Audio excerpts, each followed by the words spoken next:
بسم اللہ الرحمن الرحیم۔ السلام علیکم۔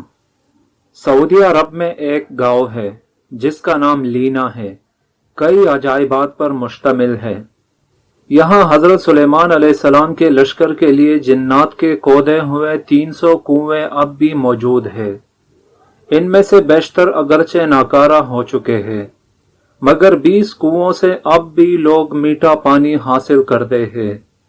جنات نے یہ کنویں زمین کے بجائے سخت ترین چٹانوں کو توڑ کر بنائے تھے، جس پر حیران ماہرین تحقیق کر رہے ہیں، جبکہ یہ علاقہ سیاحوں کی توجہ کا بھی مرکز بنا ہوا ہے۔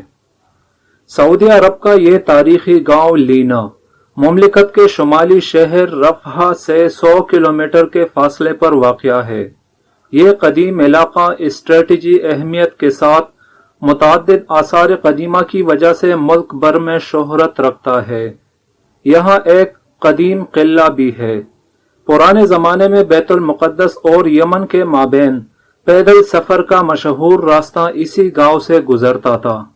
عدن سے عراق جانے والا ملکہ زبیدہ کی بنائی ہوئی مشہور سڑک درب زبیدہ بھی یہی سے ہو کر جاتی تھی۔ اب بھی سیر و تفریح کے شائقین بڑی تعداد میں اس علاقے کا رخ کرتے ہیں۔ اس قدیم گاؤں میں حضرت سلیمان علیہ السلام کا لشکر بھی اترا تھا۔ سلیمان علیہ السلام جب اپنا لشکر لے کر یمن جا رہے تھے تو یہاں ٹھہرے تھے۔ اس بے آب و گیا علاقے میں لشکر کو پانی کی ضرورت آئی تو حضرت سلیمان علیہ السلام نے جنات کو حکم دیا کہ وہ ہنگامی طور پر کنویں کھودے، تو جنات نے چٹانوں پر مشتمل اس سخت ترین زمین میں 300 کنویں کھود دیے تھے۔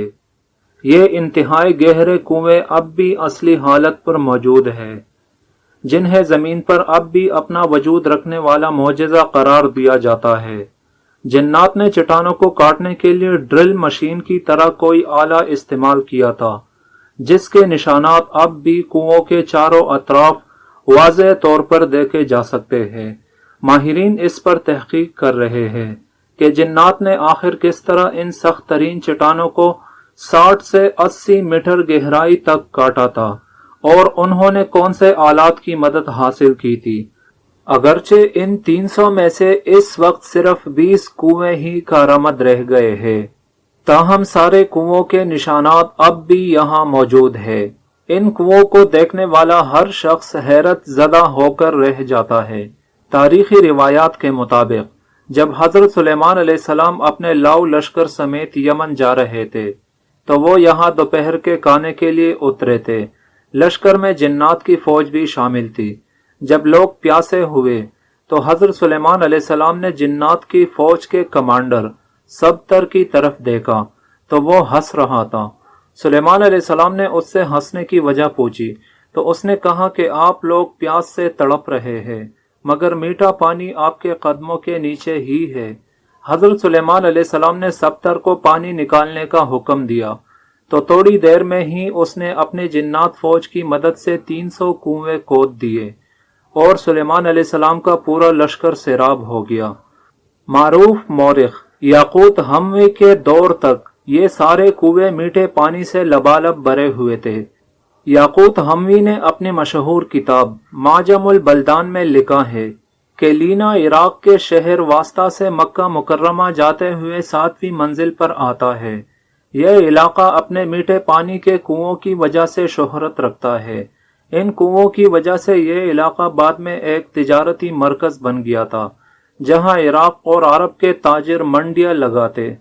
نجد سمیت سعودی عرب کے شمالی علاقوں کے لوگ یہاں آ کر خریداری کرتے۔ تاجر اپنے سامان تجارت کو یہیں اگلے سیزن تک محفوظ رکھنے کے لیے پہاڑوں پر بنے بڑے بڑے گوداموں میں رکھتے، جنہیں سیابیت کہا جاتا ہے۔ یہ گودام اب بھی وہاں موجود ہے۔ اس کے علاوہ یہ علاقہ مختلف آثار قدیمہ کی وجہ سے بھی شہرت رکھتا ہے۔ سعودی حکومت نے یہاں ایک شاہی قلعہ بھی تعمیر کرایا ہے۔ 1354 ہجری میں تعمیر ہونے والے اس قلعے کو گارے، پتھروں اور لکڑیوں سے بنایا گیا ہے۔ حضرت سلیمان علیہ السلام کو حق تعالیٰ نے جنات پر بھی حکومت دی تھی۔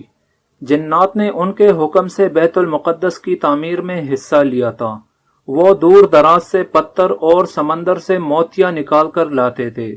ان کی تعمیر کردہ عمارتیں اب بھی موجود ہے۔ اس کے علاوہ بھی حضرت سلیمان علیہ السلام جنات سے بہت سے کام لیتے تھے، جس کا ذکر قرآن کریم میں بھی واضح طور پر کیا گیا ہے۔